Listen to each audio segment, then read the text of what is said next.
नाजिमाबाद में नामालूम मुसल्लह मुल्जिमान ने फायरिंग करके कानून नाफिज करने वाले इदारे से ताल्लुक़ रखने वाले अहलकार को कत्ल कर दिया। पुलिस ने जाए वक़ुआ से शवाहिद इकट्ठा करके वाक़े की तफ्तीश शुरू कर दी। नाजिमाबाद थाने के इलाके नाजिमाबाद नंबर 4 में वाक़े ओ क्लिनिक के सामने नवाब सिद्दीक अली खान रोड पर बने बस स्टॉप पर बैठे शख्स पर मोटरसाइकिल सवार नामालूम मुसल्लह मुल्जिमान ने अंधाधुंध फायरिंग कर दी और फरार हो गए। फायरिंग से एक शख्स शदीद जख्मी हो गया, जिसे फौरी तौर पर तशवीशनाक हालत में अब्बासी शहीद अस्पताल मुंतकिल किया गया, जहां जख्मी शख्स कुछ देर मौत और जिंदगी की कशमकश में दौरान इलाज ही दम तोड़ गया।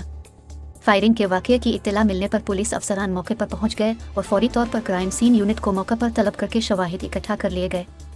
SHO नाजिमाबाद शफीक आफरीदी के मुताबिक मकतूल शख्स की शनाख्त 40 साला मोहम्मद उम्र वलद जाहिद अब्दुल कादिर के नाम से की गई। मकतूल शख्स का ताल्लुक कानून नाफिज करने वाले इदारे से था। उन्होंने मजीद बताया कि मकतूल शख्स अपने साथी के हमरा बस स्टॉप पर बैठा हुआ था कि इसी दौरान मोटरसाइकिल पर 3 मुल्जिमान उनके पास इकर्र की तो बस स्टॉप में बैठे हुए दोनों अफराद खड़े हो गए। इसी दौरान नामालूम मुसल्लह मुल्जिमान ने फायरिंग कर दी और फरार हो गए।